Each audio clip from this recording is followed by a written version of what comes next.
As an academy owner, you work hard to build trust with your students, their parents, and your community. But trust isn't something you claim, it's something you prove and earn. That's where Academy Safe comes in. We help academies like yours stand out with verified safety standards. Background checks for all staff, U.S. Center for Safe Sports certification, concussion training, defibrillators on site, CPR, first aid and AED certification, security cameras, rank and lineage checks, and verification of business insurance. Join the trusted martial arts registry that's redefining safety throughout North America. Lead by example. Show parents you're accredited with Academy Safe.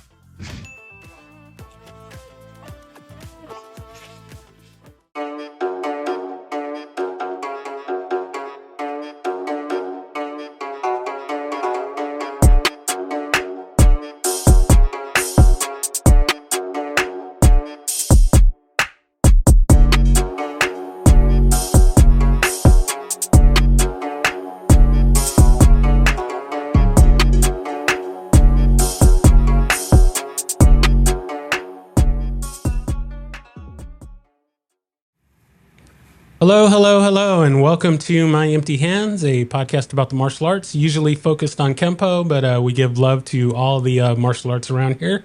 I am Reggie Darden, and I am once again joined with a wonderful Kempo great, Kempo,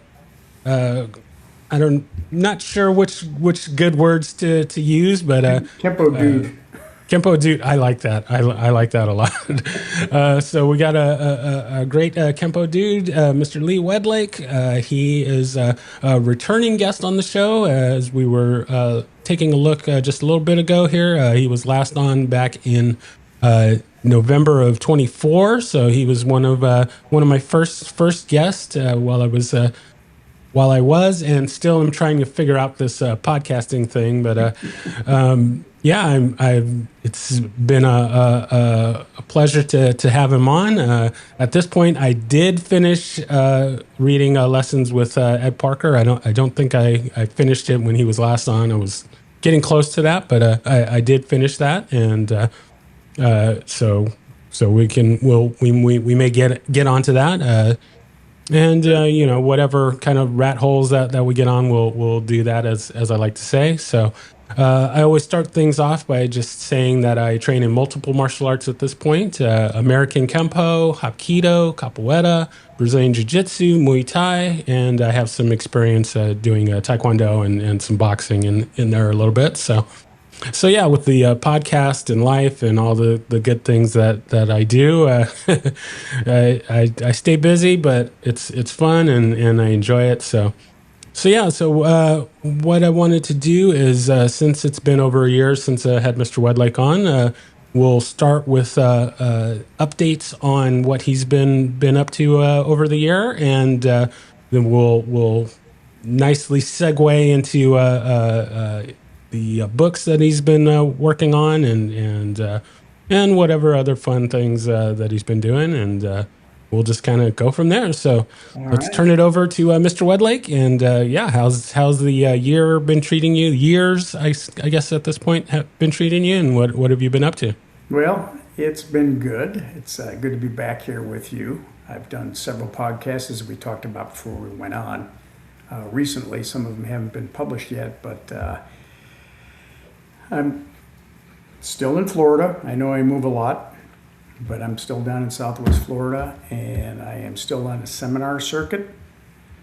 Later this month in May, I'll be over in Ireland with Eddie Downey at the big European Kempo camp, which draws about 400 to 500 Kempoists from the United States and Europe. It's a great event. I'm really looking forward to going back there. Paul Dye is going to be there, along with a lot of other top instructors from Europe. So it's good to see old friends. Eddie Downey I met back in 1986 on my first trip to Europe with Ed Parker. And he's been doing a heck of a job with promoting the art and turning out quality black belts. Other seminars that I've been doing, I just did a few in California, came back from that, started down in LA and worked my way up into the Fresno area. And later this year, I'll be going back to California and Austin, Texas, not too far from you, South Carolina. I'll wind up the year in Tucson, Arizona, first weekend of December. So the seminar circuit has been solid. I've got a podcast too. I don't know if you knew this. It's called Get Cranial. Oh, nice. It's a term that my co-host, Dr. Andre Netto out of Maine, uses when he talks with his brothers, because they're all very, very smart people. And like his brother's a pharmacist and Andre's a top-notch chiropractor. But get cranial is a term they use when they just get to talking about things in depth. So we have done a series of 28 podcasts already that are on a Facebook page, and they're also available on Podbean and Apple Podcasts. They run about 20 to 30 minutes, but they have a focus toward martial artists, because there are things that we just need to know or we're misinformed about, and some of the anatomical structures of the body that are important to know, body alignment and how your systems work and what a concussion is and all that. So little bite-sized chunks as you go along, and information that you can pass on to your mother or your grandmother, a neighbor that's getting a little bit older, needs a little bit of help with knowing how the body works, especially as you get older, because you start losing your balance and things start breaking down and so on. So it's been pretty helpful. We just did one this afternoon on blunt force trauma, which is a big martial arts term that I think people are going to be interested in listening to that. And as you mentioned, I've been working on the books. So you said you had just about finished up Lessons with Ed Parker 2024. That was the updated version from the one I wrote about 20 some odd years ago. How'd you like it? Oh, I loved it. And I think I mentioned this when you were last on, but one of the things that I really love about it is that it's not just oh, well, Ed Parker did this and he came up with this, and it's not just listing off facts and things about it. It really gave me a sense of what it was like to be around Ed Parker, and what he was like as a person, and not just, oh, well, he's the father of American Kempo. So we just have to, kind of bow down to how, everything that he did and everything he said. But it was like, I really, many times while reading it, was like, oh, I feel like I was there hanging out with him, and I really like that aspect of it. It's too many, and it's not just with Ed Parker, but every kind of big martial arts entity or celebrity or whatever you want to say. You just kind of see that side, and you don't really get to be exposed to what it was like to be with that person. So that was something that I really loved about the book. That's great, because that's what I set out to do. And I've gotten very similar feedback from lots and lots of people over time, because I really wanted people to know what he was like as a man, because he was a regular guy. I've met some other famous martial artists over time. It's like, I don't think I want to be around this person.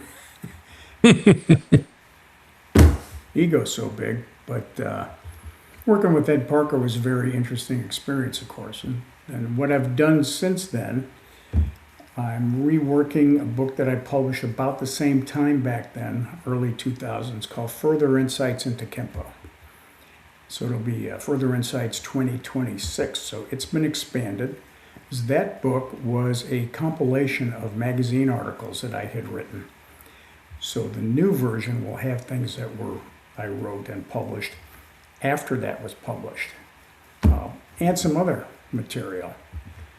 And my publisher, I decided to go with Empire Books in Los Angeles, with somebody who's rather well known as Jose Fraguas. And Jose has been working on this thing for quite some time. We just need to get it right. So it's been a labor of love. But it should be out here very, very shortly. We're down to one of the final drafts now. And like a lot of my other books, they're not picture books. There's pictures in there, but it's not a step-by-step sort of thing. And it covers a spectrum of information from, here's how you can use your knees and your elbows. And here's some stuff for tournament people, and here's some historical information. Then there's an article I did for the Journal of Asian Martial Arts on carotid chokes, like a sleeper hold sort of thing. And I wrote that with a world-renowned surgeon. So that will be included in the book. And that material has attracted the interest of law enforcement agencies because carotid chokes are always a pretty sensitive subject. They're allowed, they're not allowed, they're allowed again. But you really need to pay attention to what they're doing, in particular in a classroom. Because the American diet ain't so good. And you get plaque in your arteries, and you got a young guy that's beating on an older guy, hits him a little too hard on the side of the neck, and maybe you break a chunk of plaque off and the guy strokes out at you. So we need to take those things into consideration as well. By the way, do you know the acronym for an American diet? No. It's SAD. It's a standard American diet because we got a lot of junk in our food. So yeah. to pay attention. I was talking with somebody at lunch about this sort of thing the other day. I said, what you don't understand, there's a principle, which is if it tastes good, spit it out. Anyway, that book will be out sometime in 2026. And in the meantime, I wrote and published this one, which is The Essential Principles of Ed Parker's Kempo Karate. It's not a big book, but the reason that I wrote it was because, as you know, there's a lot more information that's available today than there ever was before. And particularly, you got the Ed Parker books. We've got the 5 volumes. You got this book over here, and this guy's book over there. And sometimes it gets a little hard to dig up the information. Kind of I know I read that somewhere, but where was it? Then you get some stuff that's just flat out wrong in some publications. But I tried to take the essential stuff, which I could have called it the basic principles, but you have your basic principles and you have essential principles, things you just have to know. And I tried to group those in sections that were easy to read and understand. So if you had a question about what's the rule on checking, or what about what do you call body momentum? Is there something there that I can look at? And it's like, yes, that's in the book. And I've got a second volume that I am working on, which is applying Parker Kempo principles to life. And I think that some people get a little confused between Parker principles and physics principles. He didn't invent physics. So there are things that, bodies have to do because they follow the laws of physics. And then there are things that are the Parker principles, which, as you know, studying multiple martial arts, they do this because of that, we do this because of this. These other guys do it on the ground. The principles are often very different, but as I'm sure you're noticing, you're seeing these, what we call the golden threads or universal truths. It's like, I did that in BJJ, I did that in Kempo, I did that, and you see it, it's like, yeah, that's because they were important.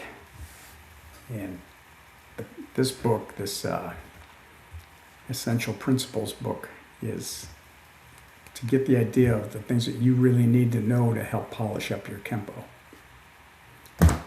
The second volume, Applying It to Life, is basically simple stuff because a lot of what you do are things that you do all the time. Like a Parker system teaches you something called margin for error. which is you got your body in a position. It's like, well, if I needed to, I could go from this point, I could step forward or use my hand like that or what have you without having to make a major change up. And you do that when you plan your finances or your schedule. You know, if this isn't quite working here, I can go there. If I have a problem, I got extra money set aside so I can cover that. That's daily application of that sort of thing. So that's what I'm trying to get across, because making martial arts a way of life doesn't mean you're eating fish heads and rice. Yeah, yeah. I doing this show, I mean, I enjoy it immensely. One of the, I guess, bittersweet parts of it is that a number of my guests have written books, and so I've been trying to collect those all, but of course, with doing 5 martial arts and doing a podcast and working and life and everything, I'm finding it difficult to read all of these books. But I'm definitely making the effort to try and get through all the different ones. But I like the idea of having something that's kind of gives you a little bit more of the focus, like you mentioned, having to go, oh, well, I think this thing was in this book. And so having kind of a little more condensed, refined version of that is definitely something that I like. Going along with that, I love, one of the things that I just love about Kempo is that it does plug in well. All those concepts and principles do plug in well, especially, I mean, not just in Kempo, but in other martial arts and in life. And that's something that I see all the time now, that when I'm getting my new technique in Hapkido, I start thinking, okay, well, how can I apply these Kempo principles to this and enhance that technique? Or if I'm rolling around in jiu-jitsu, okay, well, how can I manipulate height, width, depth?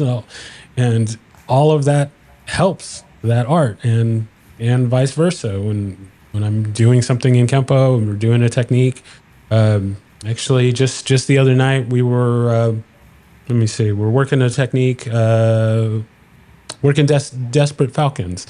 And the start of that is the beginning of that technique is very, very similar to the techniques that I'm working in my current belt level in Hapkido. And so I was able to kind of see the different parts where those fit together, and it was like, okay, well, here's the deficiency in the Hapkido side, and then here's how I can use Kempo to improve that, and then here's how I can use Hapkido to improve the Kempo part. And I just love how it just all gels together, and just really you can just really form it to become a better artist, a better fighter, better self-defense, however you want to describe that. I've got a student that is a black belt in 3 different systems. He is a 7th degree in one of them. And I've asked him with his private lessons, I do online private lessons for people around the country. I said, is this helping what you're doing in your other arts? He said, yes, because a lot of times they don't have a terminology or a logic. It gets taught as just do this sort of thing. And Ed Parker was big on, if you knew how it worked, you could fix it when it wasn't working quite right. He went through the whole mechanic of motion, engineer of motion, salesman of motion. They called him the magician of motion. But it's important because, like, when I was learning how to fly, they said, well, you're going to learn how to fly the airplane, but you also have to know how the engine works. I thought, why do I need to know that? Well, there are times it would be nice to know how your fuel system is intended to work. And if it's not, these are the steps you can take to eliminate that problem, hopefully. And it's the same thing with the Kempo. It's one of these life lesson things. It's like you understand that this is the procedure over here, so you can apply that same procedure over here. When it comes down to combative things, you may be finding that by doing multiple arts, that sometimes you have to kind of switch your thinking and go, I know I need to be doing this, but that creates a gap. And particularly what I've found with my students that do BJJ, when they're doing Kempo, they say, this just flows right into it, and I don't have to stop and think. I can just go ahead and do that. And they actually do. You see a relationship of stand-up Kempo to what they do on the ground. And they've done some integrations of techniques which are pretty interesting to look at too. One of the Gracies, hit on Gracie, watched me teaching up in Manchester, New Hampshire last year. And he stood on the side, he was watching, he goes, So it was kind of fun to see that. And that's one of the advantages of being able to know these high-level instructors in other arts, like Jimmy Pedro, the Olympic judoka. Jimmy and I have taught together several times, and we've gotten to talking because I did judo back in the 60s and early 70s. Mm-hmm. He teaches something. I said, did they change this? Oh, yeah, they did this and that. I said, oh, okay, well, that explains the difference. So it's interesting to see how the arts have changed and how the arts cross over. There's a lot more crossover now than there used to be. You may not have been allowed to do what you're doing years ago by an instructor. They may have said, no, you're going to do this art and this art only. And if you did go and sample that other art, you could very well be kicked out of your studio. So in today's world, doing multiple arts is like it's no big deal. But you should still trust your instructor. If you say, I want to try this, your instructor should be savvy enough to say, that doesn't fit your body or your thinking as well as it could. So maybe you want to rethink that or go try it and, maybe I'm wrong, but you'll think about it and you realize I'm right. So. Yeah, it's kind of a fine line with cross training. I mean, as much as I love it, I definitely say that it's not for everyone. There's some people that they just have to have the blinders on. It has to be okay. I'm focused on this, and that's fine. And then I also I don't recommend it for beginners. If you're just starting out, no, just stick with your style. Get comfortable with that. Learn what you need to learn, and then once you get to an advanced rank, then you can start dabbling in something else. But yeah, if you're just trying to learn what a horse stance is, and you're like, oh well, now I need to know mount and all this other stuff. Yeah, that's going to be problematic. And I've definitely had my share of getting into a little bit of hot water with my teacher over trying to hold on to these different things or trying to work on other things that I've been doing. So there's definitely a time and a place for the cross training. But I think at the end of the day, one art as great as Kempo is, it doesn't have everything, and the same thing with any other art that you want to take. Actually, I was interviewing someone yesterday, and we were talking about not particularly being fans of the weapon defenses in Kempo. We're more of the mind that something like a FMA are more adept in that sort of thing, and in Krav Maga and things like that are they maybe they have a little more edge or a little more experience or whatever you want to call it in dealing with those things. Not to say that it's bad in Kempo, but there's always someone better. There's always a bigger fish. There's whatever it is. That's true. You know what I found? A lot of people are critical of the Parker Kempo weapon defenses because they don't understand that they're interchangeable. And they may be taught as a defense against a gun, but they also work for a knife, or they work for what we call a threat position. A threat position would be if somebody's got a knife and they're doing this, they're just holding it out there, which is the same as somebody doing this. And you can use the same patterns for those situations. So it may be that it's taught for a gun, and it may not be the best answer for a gun. But there are some principles, and this is why I really like Philippine martial arts, because I did those for years too. I did Serrata Eskrima, and that's like the Kempo of Eskrima. It's a short-range, close-in system. But the FMA systems will teach you the open-end triangle. And that was one of Ed Parker's big principles. You use an open-end triangle for margin for error and for keeping protected. So if you understand that and you do the type of drills that the FMA people do, where guys are constantly switching, changing their attack lines instead of the sort of thing, it becomes a lot more effective. Given that somebody doesn't have a lot of time, like yourself, like I'm doing this art and that art and I'm working, you go. If you want to do a weapon system, you want to work weapons, do a Philippine martial art. Some of the more advanced Parker stuff that they teach with the Form 7 and Form 8, I was like, I am not a fan. I just don't care for them. And Mr. Parker taught me a lot of that stuff. He taught me his principles on using a knife and so on. But the forms, I'm like, I don't think I would do that. I'm not about to switch hands.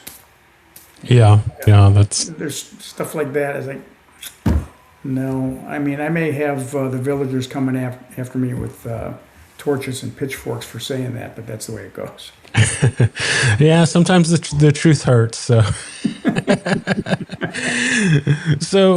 so that actually kind of leads me into something that I guess I will start with you on. So something that I've been kind of thinking about is in trying to kind of come up with different ideas for the show and just kind of different topics and things like that. Now that I'm starting to have repeat guest back on, we got into your origin story the first time, and so now we have to come up with other things to talk about. But one of the things that I've been thinking about doing is talking with people that involved in law enforcement and or people that have had to use their Kempo skills, their martial arts skills in the real world. So kind of getting their experiences with it, getting their thoughts about it, getting maybe dispelling some of the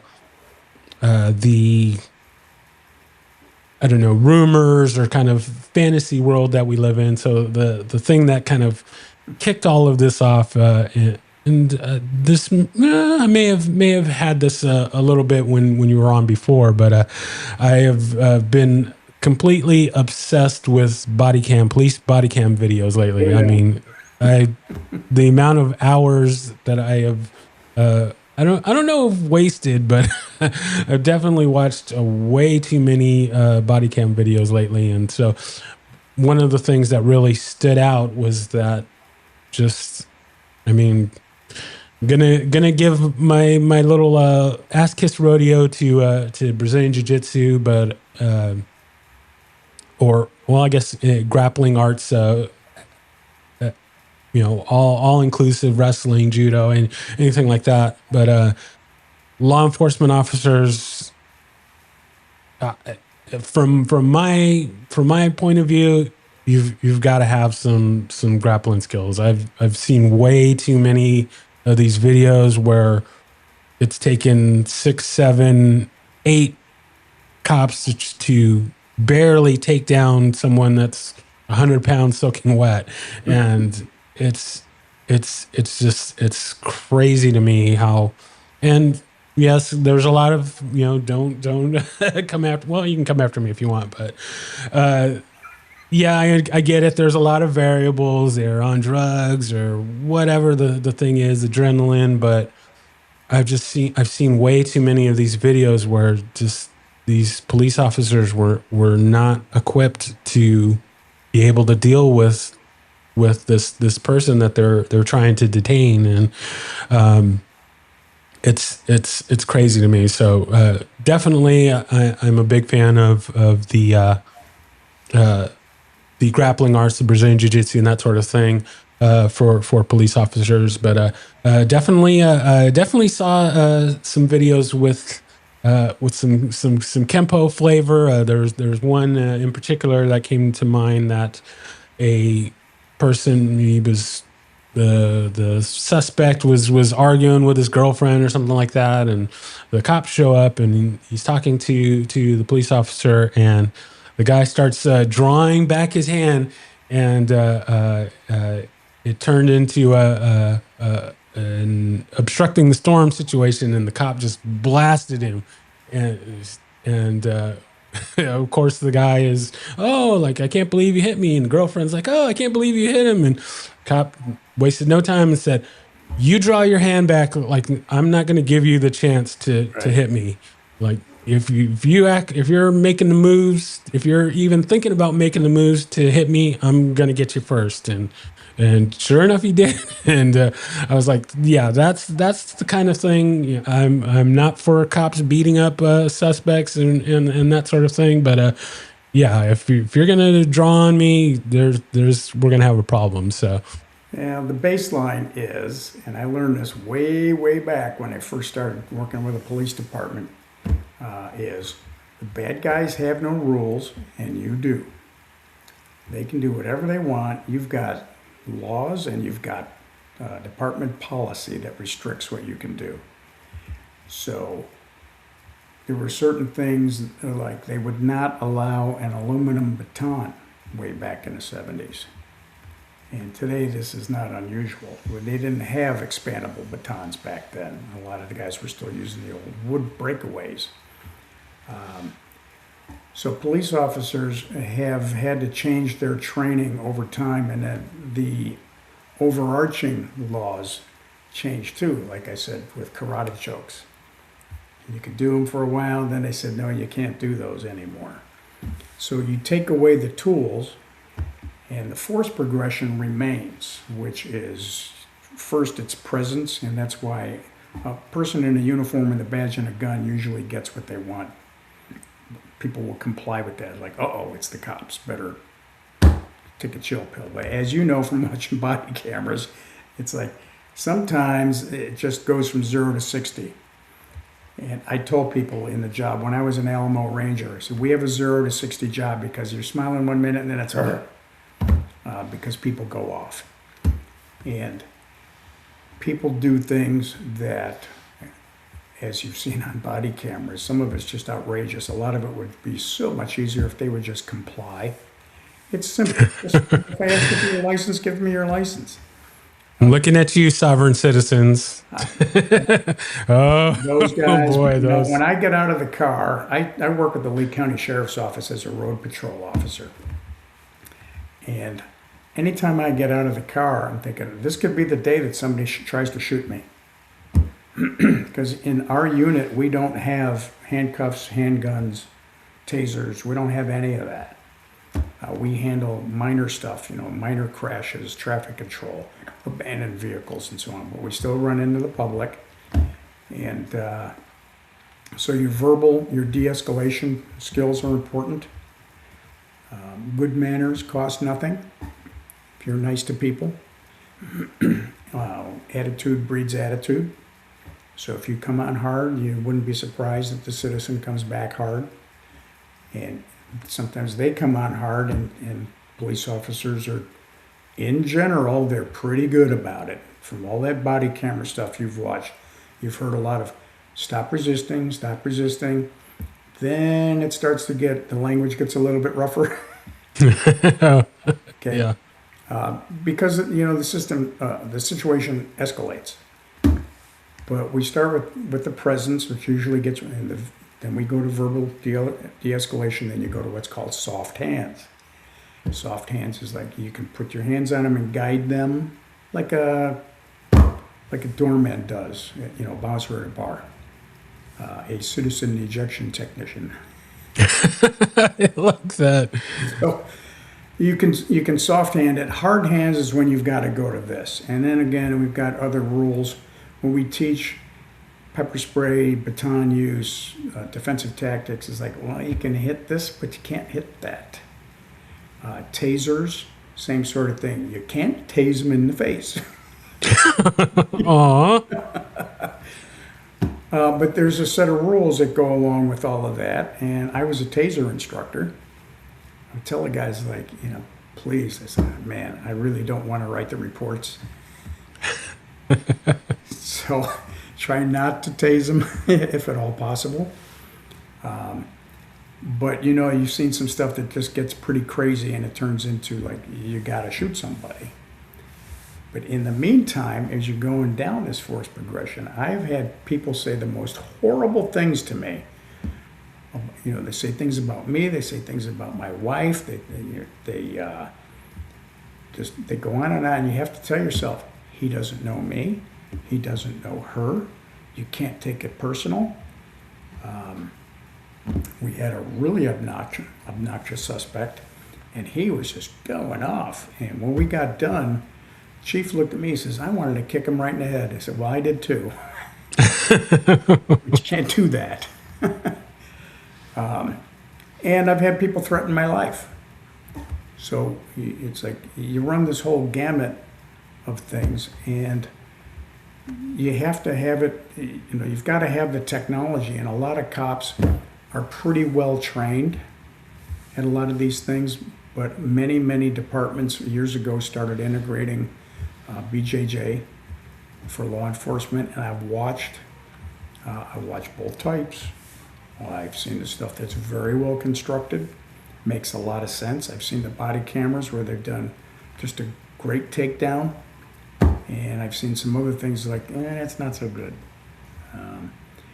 And in the BJJ world, you've got that women's empowerment program, and that seems to be a pretty effective tool for women, whether they're in law enforcement or not. But the whole law enforcement thing just it's a whole nother deal, because you're rolling around on the ground, you got a duty belt on with all sorts of stuff on it. If you're wearing body armor, the body armor now becomes a handle, and it makes you top heavy. If you're not careful with what you do, you turn into a weeble wobble. Oh, yeah. So, you got all of that going too. So it's a very specialized sort of thing. And while body armor is good for not getting shot necessarily, but it doesn't do a damn thing for knives, because knife blade will go right through it. So you got all these considerations, which is really goes back to what we teach in martial arts, which is don't fight. Try to walk away if you can. Cops can't do that. And like you said with your domestic situation, every police officer will tell you that is the absolute worst. It's just the worst. He's beating her up and you go to arrest him and then she's on your back immediately after or whatever. It gets real messy. Paramedics too. If you talk to the EMTs and the paramedics, they'll tell you those stories. It's crazy out there. It's just crazy. Yeah, for sure. I definitely want to get some of those perspectives and those stories and insights onto that, because I've been thinking a lot about in our martial arts training, like we're training for these kind of situations, which hopefully most of us won't have to use those skills or be in those kind of situations. But I think there's still a lot of martial artists that train with this idea that they can just take care of any situation, but not realize really kind of what they're getting into and kind of how these things play out. So talking to people that have been in those situations and can say, hey, this is as much as we'd love to walk into the Taekwondo gym and beat up the three guys and do all of that. Like it doesn't always work out the way that we envision it. It's got to be pressure tested. It has to be. There needs to be time spent on learning how to de-escalate. that sort of thing, because that's always very handy. The way that I teach Kempo today is I've got a little subset that we teach. We look at the Parker system as being an operating system. And then you have apps. So we have a joint locking and manipulation and control app. We have what's called KST, which is Kempo Street Throws. We have Kempo Fusion, which fuses Western boxing with Parker Kempo. So we've got an internal arts app. And so we put these together because, as you know, you say, well, I'm really interested in this, not so interested in that.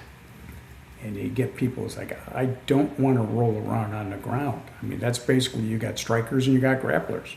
Some people like to do both, but most people have a tendency to go with one or the other. It's the instructor's job to say, that's more for you than that, or you're going to be just fine doing both. But the instructor has to be savvy enough to do that. And you know what code switching is?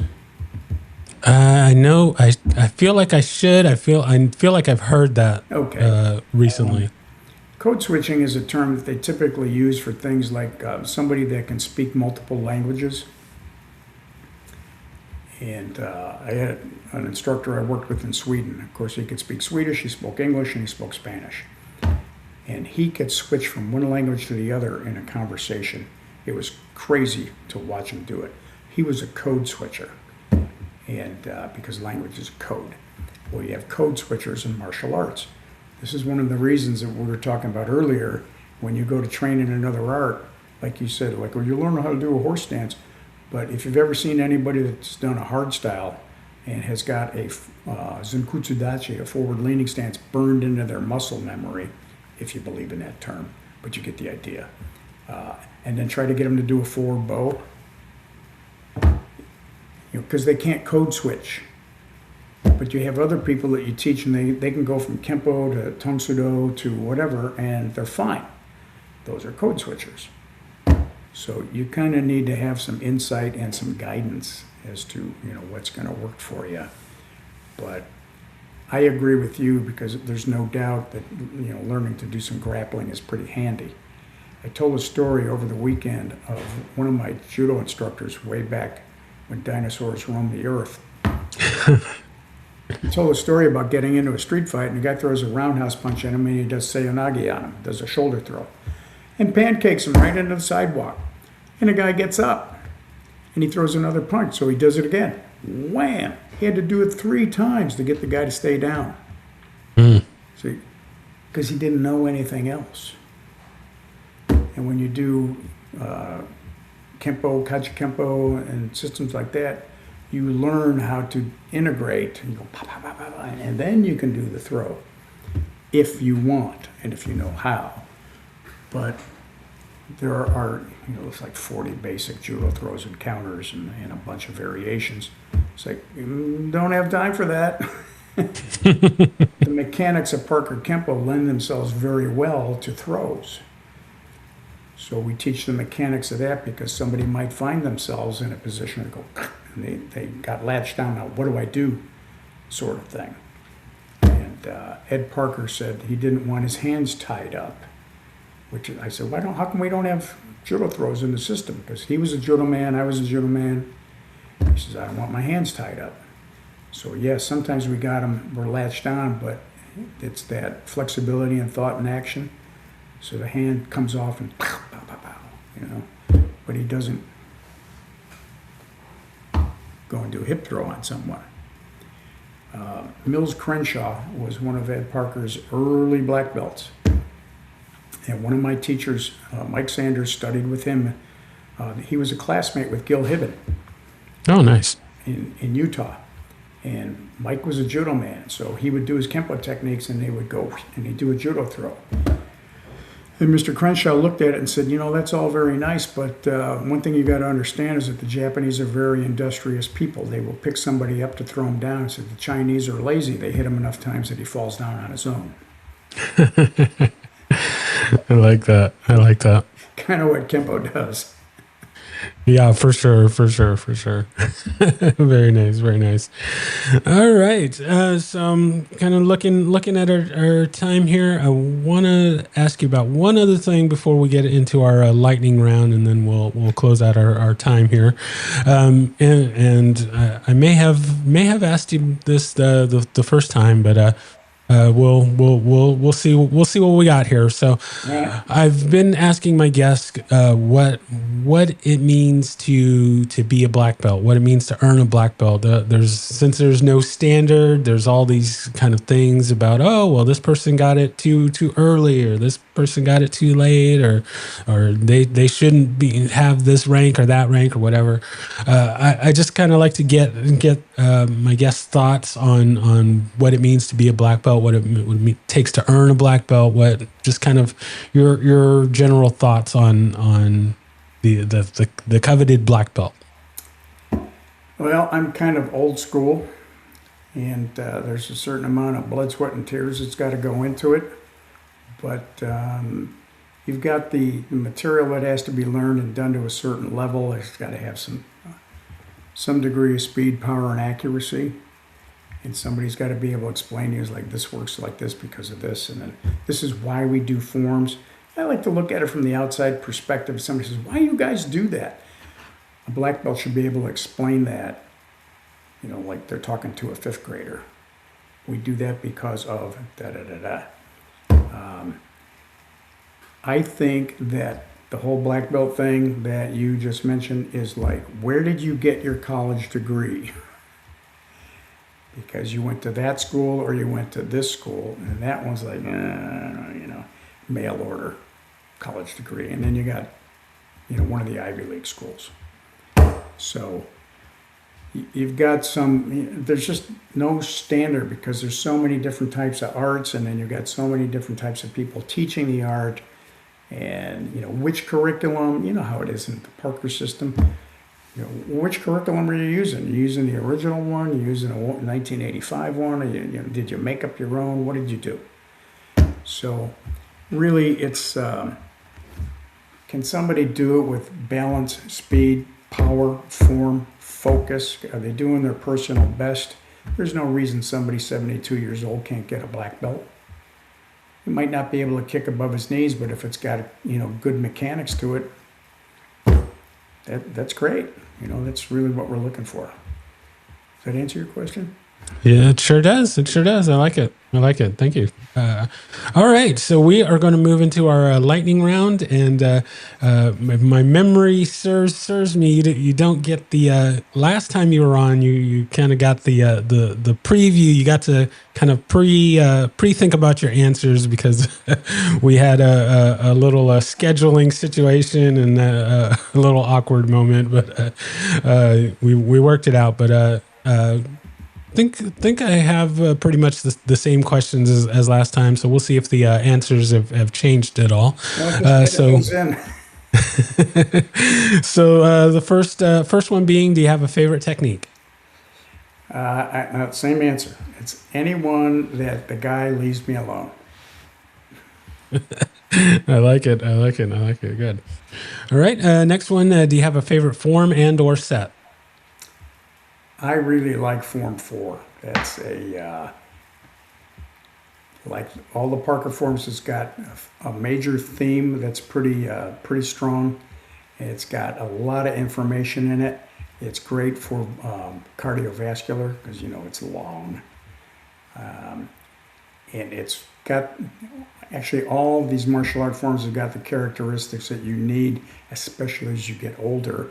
One of them is exercise. Second, it needs to be a complex movement, not just plain old this sort of thing. And if it requires memory, that's even better. And if you can do it in a group, that's even better because you know that there's a different energy when you've got multiple people working through a sequence as opposed to just doing it by yourself. And that's why I tell people, the Chinese do Tai Chi in the park in the mornings as a big group because they can't remember how to do it alone at home. Anyway. Oh, I like it. All right. Next question. Do you have a favorite weapon? What kind of weapon? anything that you consider a weapon. By your definition of weapon, anything you want. I'm a knife guy. Nice. I'm kind of between a knife and a handgun, but I carried a gun for a long, long time. But yeah, knife guy. Very nice. Very nice. I like it. All right. If there's anyone that you could train with, living or dead, fictional or non-fictional, besides Ed Parker, who would that be? I always default to Jigoro Kano, the founder of judo, for a lot of reasons. And one was because what he did was he took jujitsu and he made it user-friendly. I like that. So I was like, what did you do before you made that? I like that. I like that. All right. So then our final question here is, what is something that either something that motivates you to train and or something that you'd like to put out there to motivate others to train? I use the example of the movie Rocky IV, the training montage. I see that. I see him running through the snow and chopping the wood and all that stuff. And I'm ready to hit the mats, hit the studio, and get to work. So what is something that always motivates you to train or something that you'd like to share for others to be motivated? I have spent my entire life. I was reminded this past weekend that I opened my first school 50 years ago. Oh, nice. And some of the guys that were at that school are still with me. But I've been an instructor in multiple disciplines for years, but as a Kempo instructor for at least 50 years. And it's that keeps me motivated because I see what the upcoming generation is doing. And when I ask questions that years ago would just get responses, now they're using critical thinking. As I say, okay, now I can die a happy man because they've got it. And that's the point. I mean, I could have learned all this and just kept it for myself, but that doesn't, you got to share. You got to share it. I mean, this is the reason why I work with law enforcement today, even as a retired guy, is because it gives back to the community. So I want to give back to the Kempo community as well. People like yourself. It's like motivated, you need the keys, and you can take it, you can run with it. And T.T. Leon, who is a famous Tai Chi teacher, wrote a book said, "Steal my art." And it's like, that's what I want. I want you to take it and run with it. Okay? And make it better and go out there and improve people's lives and maybe save lives in the process. Exactly. I like it. All right, so we are at our very final piece of business today, and that is the shameless self-promotion. So you can plug anything that you want, or if there's anything that we didn't cover that you wanted to say, you now have the floor, and then we'll close out from there. Well, my books, Kempo Karate Compendium, Lee Wedlake's Kempo Companion, The Essential Principles, the Lessons with Ed Parker 2024 are all available online. You can get them from Amazon and your other favorite booksellers. I have my video platform on Vimeo. Vimeo, it's Lee Wedlake Kempo 101 and Kempo 401. 101 is the beginner tier and 401 is the advanced tier. So between the two, there's about 2,000 videos up there that cover basics, forms, terminology, self-defense techniques, the freestyle techniques, the whole deal. There are a lot of freebie videos up there too.